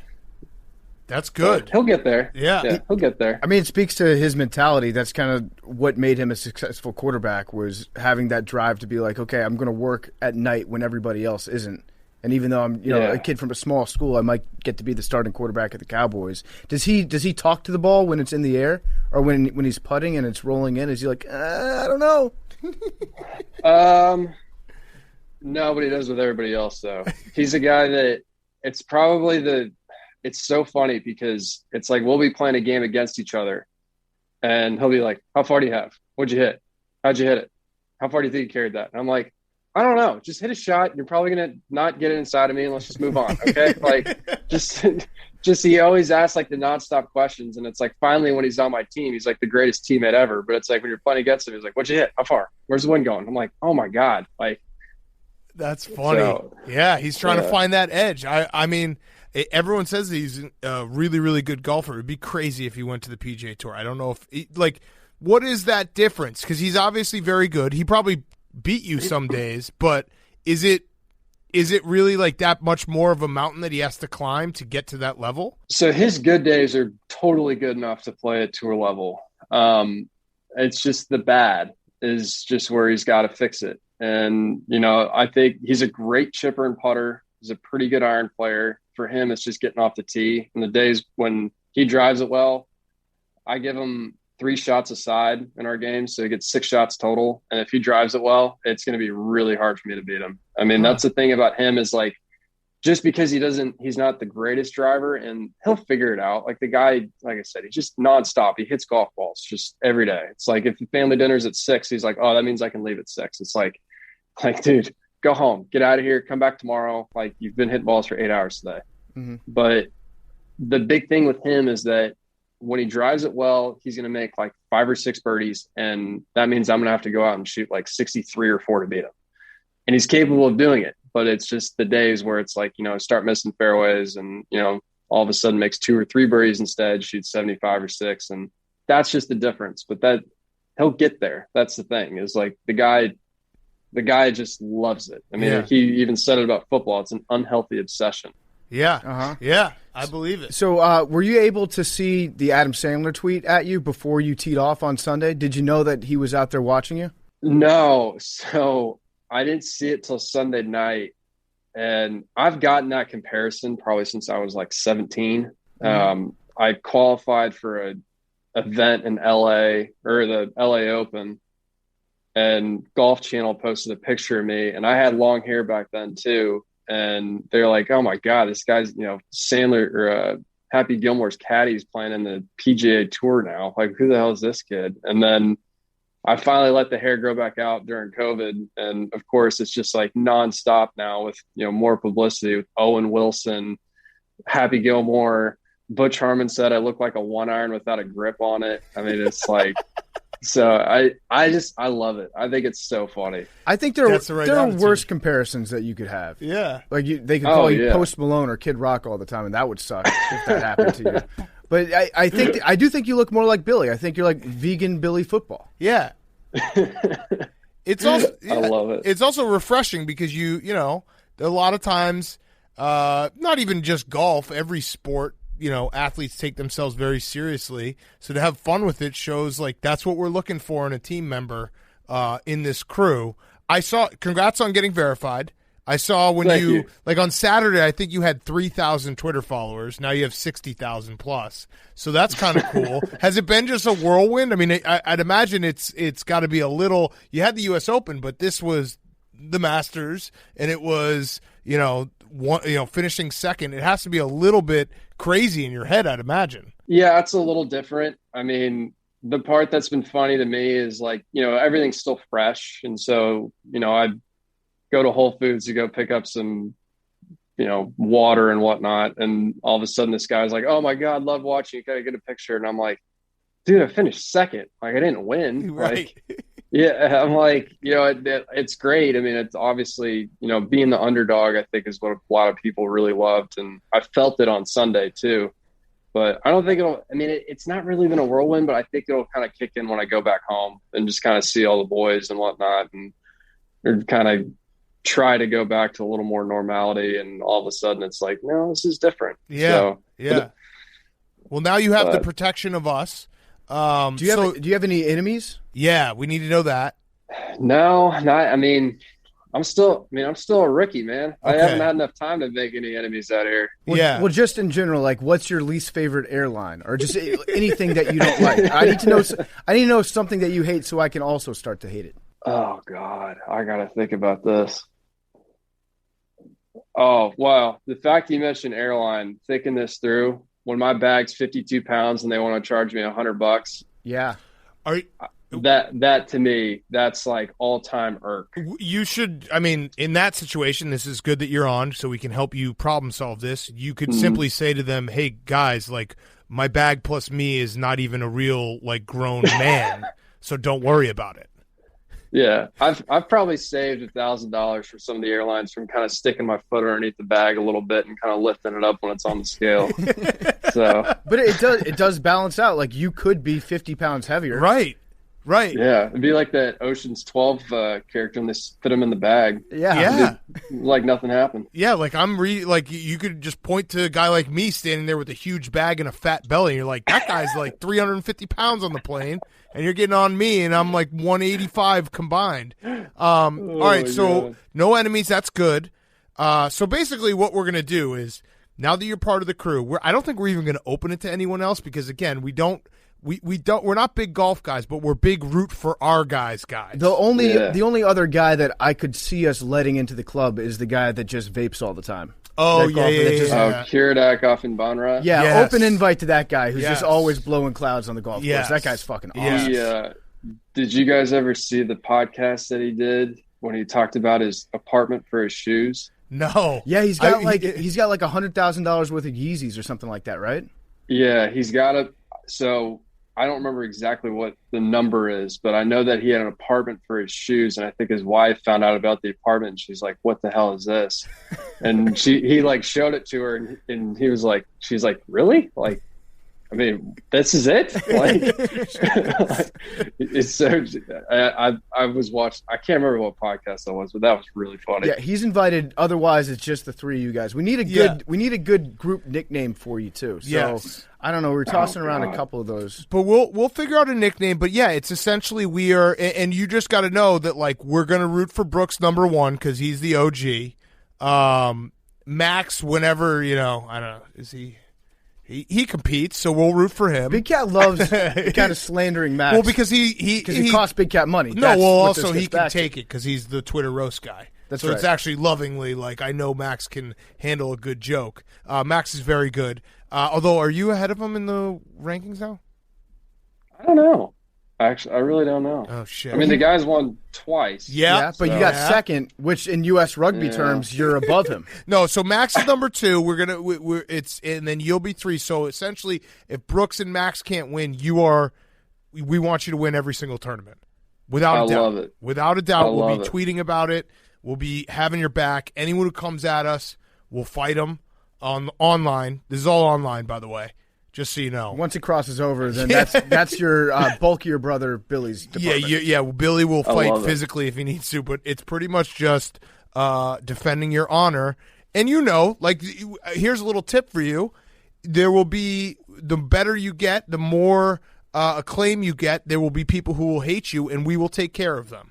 We will tell them. I love it, and we'll spin zone the hell out of it. So, I don't know if you saw it. Did you see Brooks on Thursday and Friday? No, I didn't, but I saw that he saw his comments, put it that way, about how he played. Gutted it out. And he was a hero. Next time you see him, I'd appreciate if you saluted him for everything he's done for us in the game of golf. I do that anyway just because he's so much bigger than me. Oh, I've got actually a golf-related question about Augusta, about the course, because we respect that course a lot, and everyone always talks about how undulated the greens are the local knowledge, as Scott Van Pelt put it on Monday. You had you played it before at all? Just once. So when you're hitting shots and the ball's landing, were there any shots on Saturday or Sunday where you thought that you were absolutely fucked, where you got a great kick from the Augusta gods, where you're like, I didn't know that mound was there, but it helped me out? I had on, what was it? I think it was, first one that comes to mind is definitely Sunday. Well, actually, definitely first day, number 15.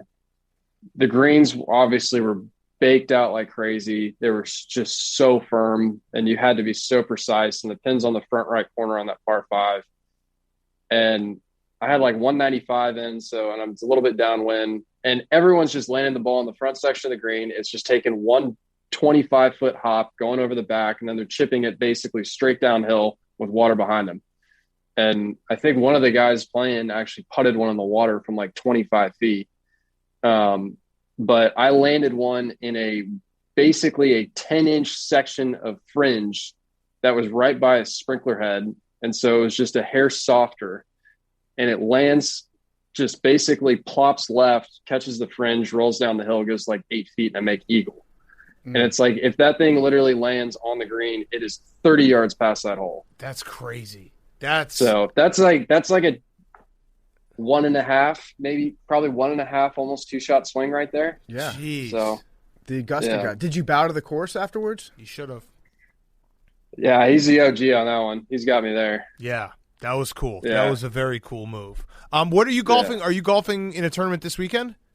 Yeah, I'm at Hilton Head. I'm going to play Hilton Head, and I got a couple weeks off. Okay. So is Hilton Head? It's not. No, don't play in the Puerto Rico Open. Yeah, don't play in the Puerto Rico Open. If you win that, you're fucked. Yeah, that's actually true. That's true. Yeah, thankfully, I think it's an opposite field of it, so I'll be in one of the WGCs. And then wait, is Hilton Head? Is this a PGA event? Yeah, I'm teeing off tomorrow. I got Brooks. I got Dustin Johnson and Billy Horschel. So much for going off last of each wave and bringing in the flag sticks for everybody. And, putting me at the back of the pack. It's a little different now. Jesus, well, I guess we're rooting for you this weekend. Yeah, we're big time rooting for you. Is Max in this?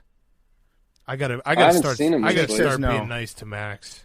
We love Max. We're homosexuals. I actually do love Max, and I know he can take it. That's why I say these things, but I got to start being nicer to him. I don't see him there. All right, you know what? He's probably just resting up for the next one that he's going to win. All right, well, this has been awesome. We thank you. We appreciate you coming on. Oh, one last rule. If you ever win a tournament, you have to come on that Sunday night. That Sunday night. Yeah. We'll make that happen. Well, actually, no.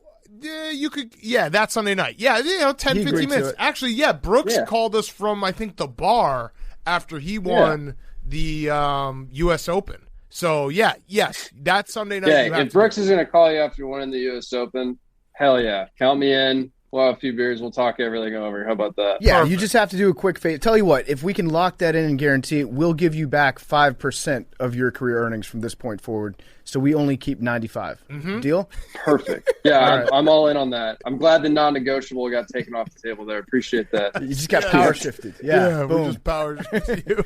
Oh, man. All right, well, thanks so much, man. Really appreciate it. Good luck this weekend. Yeah. We'll be rooting. I don't think Brooks or Max are playing, so you're our guy. I love it. Thanks, boys. Really appreciate it. Very happy for you. Thanks, man.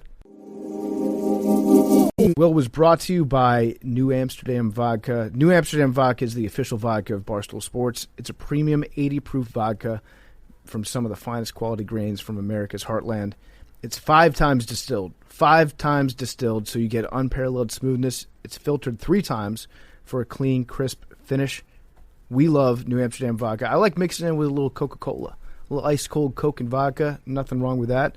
I love a good Bloody Mary. You get a little zing-zang, some New Amsterdam vodka, you're going to have yourself a great Sunday morning. It's got extra smooth taste.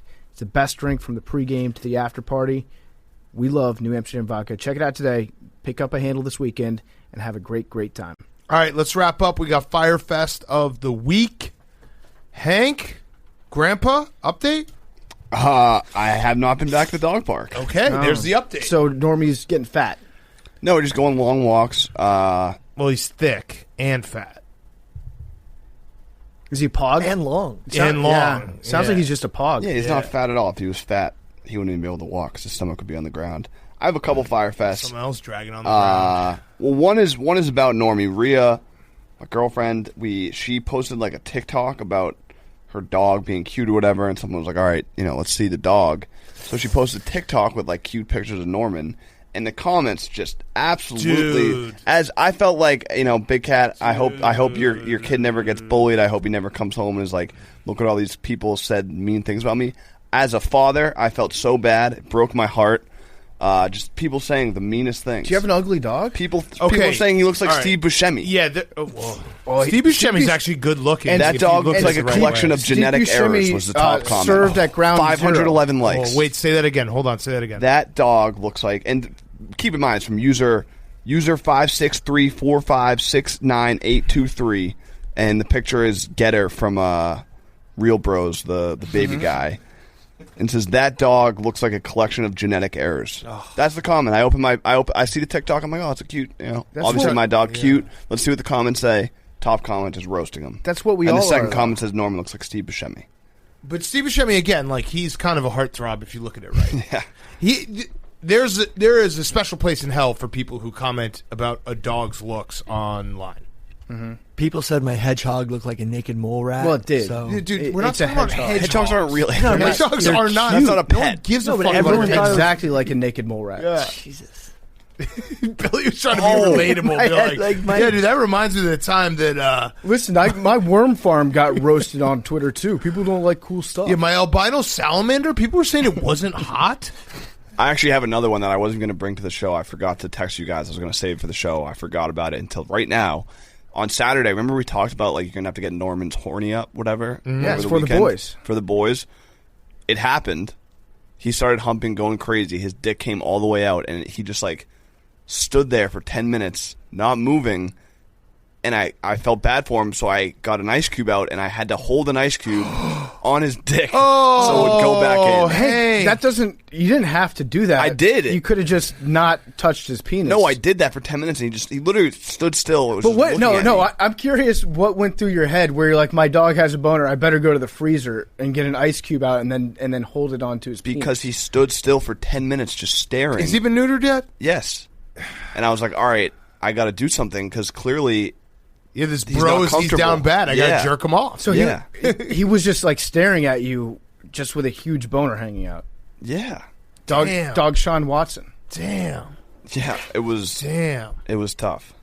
So yeah, I'm not even going to go into my other Fyre Fest. It's not even. What is your other Fyre Fest? Well, I saw Quiggs' tweet. He's down way worse, but Dogecoin is blowing up. Mm-hmm. Yep. He has been in on this for like 10 years. Like Liam was there. We were joking around. This was like a year and a half ago. It was late night. We were joking around. He had been talking about Doge. I was like, all right, sell me on Doge. He did. I was like, all right, I'm going to put 500 into it. Basically as a joke. And then I ended up selling it like a little while later. Like it didn't do anything for like 2 months, and now just how like, much whatever. would it have been worth? He on July 6, 2020 said, "I am now a proud owner of 1.3 million Dogecoin." That would be worth like $250,000 right now. Oh, what? Dude, he used to get paid in Bitcoin, and he lost the wallet. Yeah, like in 2011. Yeah, so I feel kind of the same way because right now, I would probably have like $10,000 or something, but at least I'm not Quiggs. Yeah, you got paper hands. Yeah, Jesus. I still have my Dogecoin. It wasn't that much, but I'm looking pretty nice. My portfolio is very strong at the moment. That's crazy. Damn. All right, PFT, what's your Fyre Fest? My Fyre Fest of the week is I lost my beach house. So I had all our Fyre Fest. I know, man. I'm telling you, it would have been. How'd you lose it? It was going to be sick. They ended up selling the house. So that's what they tell people they don't want to rent it to. Listen, it was going to be white boy summer. They had an offer that I knew the offer was coming through. I didn't know if it was going to hit, but it was perfect. It was right on the beach, on the Jersey Shore, right next to a bar, like literally on the beach. So now I got to go back to zero. I'm still getting the Jeep. I'm still going Jeep Wrangler, taking all the doors off. It's going to be the summer PFT. Just live there. Live out of the Jeep? Yeah. On the beach? That's not a bad idea. Actually, yeah, it's a terrible idea. But now I got to go back to square one and start looking for beach houses on the beach. And they're few and far between right now. So I'm probably going to end up getting a dump as opposed to this really nice one. Damn. And I would spend all day just looking at the Airbnb, looking at the porch, overlooking the ocean, just thinking to myself, that's going to be you this summer. And now I got to do it all over again. Damn. I know. It really is a Fyre Fest for me. I'm sorry. All right, I have two Fyre Fests. Oh, shit. Hold on. Here we go. This is the pump-up part of the song, though. This really isn't the sad part. You know what? I'm going to go holding an ice cube on Norman's dick. You're trying to fix him. No, you already fixed him. Yeah. All right, my Fyre Fest. So I have two. One is you bring it up, Hank, about how you hope no one ever bullies my son. Well, I had a moment at the park on Sunday where I realized I might the dog park? Nope, the Sun Park. I might be that guy who ends up getting in like a fight at a Little League game because like a 5-year-old kid stole the ball from my son, who's not even 2, and I just ripped it out of the 5-year-old kid's hand. And then the dad looked at me like, "What are you doing?" I'm like, "Well, what's your son doing?" You know what that is? That's a big sunglasses on the back of the head, upside down guy move. I don't know what to do. I mean, his son was way older than mine, and he just stole the ball from him, our ball, and I was like, "You can't take that." So now your son's going to think that you're going to step in for all of his fights in the future. Yeah, I probably should have just let him. But it was like the difference between 5 and less than 2 is significant. Yeah, but that's when he learns to be an underdog. Mm-hmm. True. Okay. All right. Rob, so let me do it. Have you taught him about war mode yet? Yeah, I'll teach him war mode. I'll have him look in my eyes and be like, "Listen." You got to teach him that Oklahoma wrestler move. Put some cowboy boots on him. Be like, just touch the side of his face and then boom. The AJ Ferrari, the guy who was like, took the ACT once, 25, no big deal. The other Fyre Fest is my other son, Billy. So Instagram, which I actually understand they've gotten a little bit better about bullying and all this stuff. Our Instagram, pardon my takes Instagram, got flagged.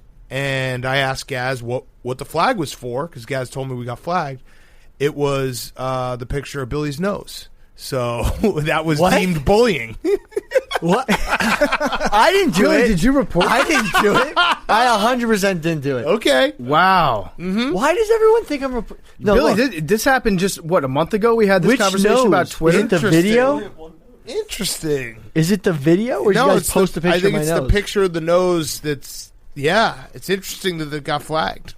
Bro, I did not Unbelievable fight. coincidence. Just I keeps did not happening. know. This is What no, were you saying about no. my son fighting his fights Twitter, for himself? now Instagram. No, this isn't. I mean, a thing. are you going to take our TikTok Dude, down next? Dude, people have been making fun of my nose since my nose actually grew before my body. So I even had this nose, and I was just like, Now it's just like- fine. Yeah. yeah. Then your body totally grew into it. I You're just kinda like grew into it. constantly falling over because your nose was so heavy. Yeah, but like, I grew up like Billy, when we had who- like. let me just say, But, like, Billy, who- yeah. someone had to alert Instagram. Someone had to be People- like, someone should take Dude, a look I at don't these give comments. a fuck about my nose. Billy. People in middle school used to make fun of my nose on Yik Yak, which is anonymous, and used to read it, and it was like That's I'm like brutal. so desensitized all right. to bullying. Then Okay, it's the Billy so- Football Army is, Yeah, so Billy- is too sensitive. Billy, maybe the Army's too the sensitive. Berserker Blood Cult boys. I'm going to assume you didn't report it, but I just want it I'm clear not. that it's legally in your contract. Like we are legally allowed to bully you. Yeah, no. Okay, all right. It's kind of That's what I why signed you're up here. for. Yeah, Yeah. right. So like Instagram be like, hey, that's bullying. We're gonna counter sue them. Be like, no. That's the guy we're allowed to bully. Yes, 100%. All right, so nobody make fun of us for making fun of Billy's nose. Nobody report us. What was the other thing that you got in trouble? Interesting, The Billy. hydration thing. Yeah. Hydration. He reported Chris Long's Twitter. I did not report his Twitter. Twitter was reporting people who posted about On the eve of 420, no less. that were posting about like the city of Akron, and they'd just automatically report them for some You reason. just found this out? Sounds like Yeah. you know a lot How'd about. you find this out? because I was You got trying a to lot of find Twitter cops I as was your trying friends? to find out if I could like show people I didn't report any It was tweets. But the you best can't. part is there was a memo sent around to all of Twitter security that Billy is part of. Yeah. So Billy, instead of looking at trends when he goes to the No, because a bunch of notifications people or were like- the Discover tab, you just see like the most 10 popular reported things, and then you go through those and you report all those. You're in a reverse hype group. You're in a hate group. You're in a hate group. What? Billy's hate group. Dude, I All don't right. report shit. Billy, what's your Fyre Fest besides the fact that we just found out you reported our own Instagram? I, Our own made Instagram. a lot Hank. of dude. I would not report Our Instagram. own Instagram. Billy, just hear me out though. Okay. Just humor me. Someone Right. saw those comments and took such offense to them that they were like, "This is unacceptable. This is bullying. We need to get this post taken down." Who Yeah. would do that? Dude, Who? I'm just big tech is a problem Yep. with a lot of censorship type stuff. okay. like Go they on. posted the picture Everywhere. of. Part of my take Instagram has posted pictures, all bad pictures of all of us. All of us. Why was the one that conveniently Dude, of you the one that got first deemed one? bullying? Dude, They posted PFT short. They posted Big Cat fat. They posted the Photoshop of me with no beard. They posted all of the Normie. comments. That one was real though. Looking like a genetic freak. Yep, all of the comments just brutal. bro, Why was it the one of you? I have no idea. Yeah, Honestly, it's I'm just not totally- even sure if this even happened or existed. You're right. Because you guys would have would texted it in the thread. No, 'cause- show some proof that this actually happened. Gaz walked up to me this morning and said, hey, just want to give you a heads up. And I said, great. I will save that for Fyre Fest. Thank you for alerting me. If we can't make fun of somebody for having a big nose, then really what's the point of having the internet? Or noses. Don't say cocaine. Don't say frog fucking. Right. Anyway, I didn't do it. All right, what's your Fyre Fest? I know my then? truth.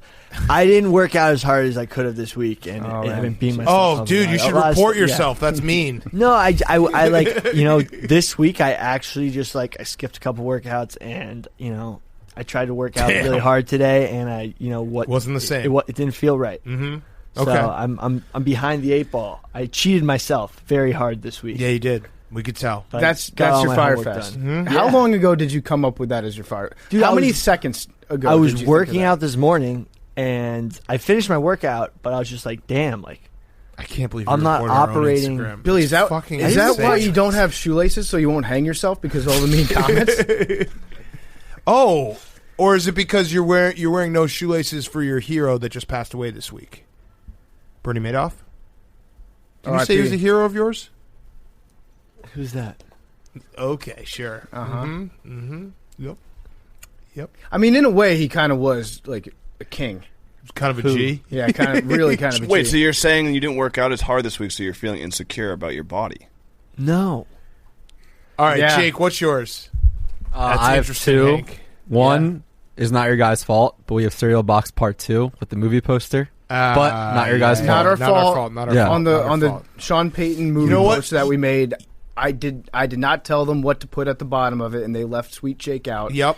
Sweet Jake, that was not intentional. But the fact that it's happened twice kind of means that we have to turn it into a continuing thing where we will in the future intentionally leave you off things just because people will alert you to it. And good news, Jake. We know that you can actually take it instead of like Billy, who will report it. So like we'll keep doing it. That's where it would have been marked as contained sensitive material. Yeah. Yeah. All right. And your next one? Yeah. A place that rhymes with sussed jalad changed their menu, and my 2 favorite salads are now off the board.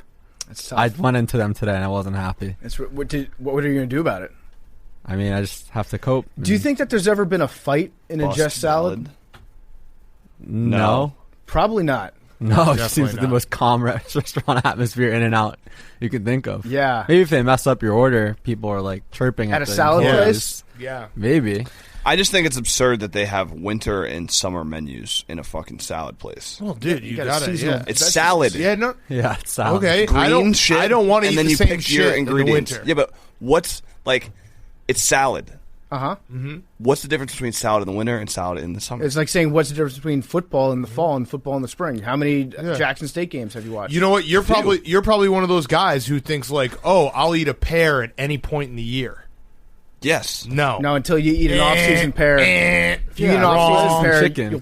Every tomato's made the same. No. There's seasons, bro. You ever eat like a dead of winter avocado? It stinks. You guys are talking about individual items. Yeah. I'm talking about a menu. Yeah.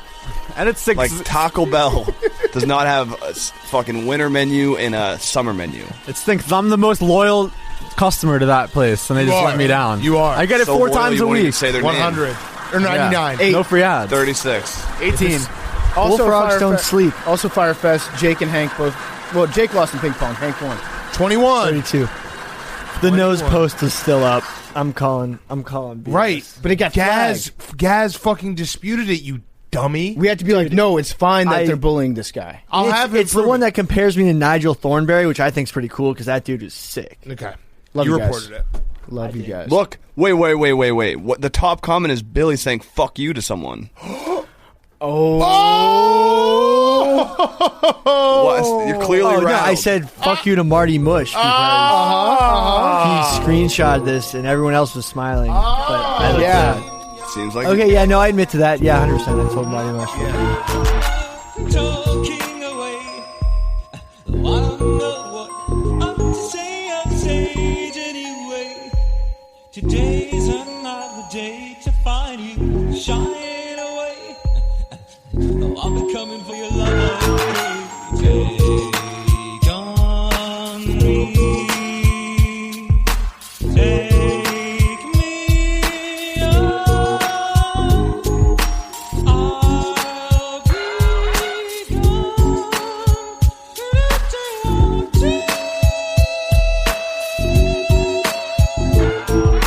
Needless to say, I won't say this, but I'll be stolen away. So that life is okay. Say up to me. I'll be damned if you get high off me for free. Hell no, you better bring your own split cheap. It's no better to be safe than sorry. Take on me. Take me on.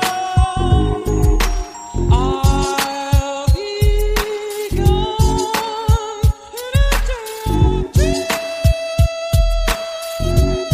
To take this out of the bag. Take on me.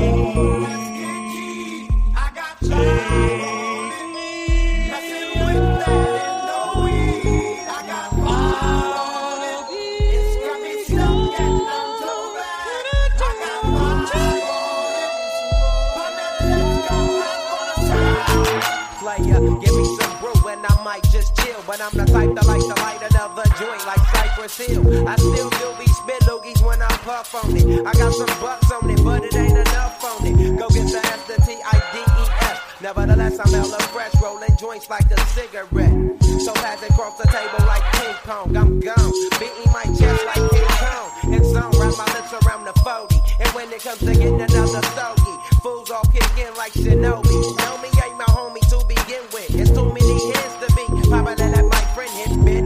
Unless you pull out the fat crispy. $5 bill on the real before it's history.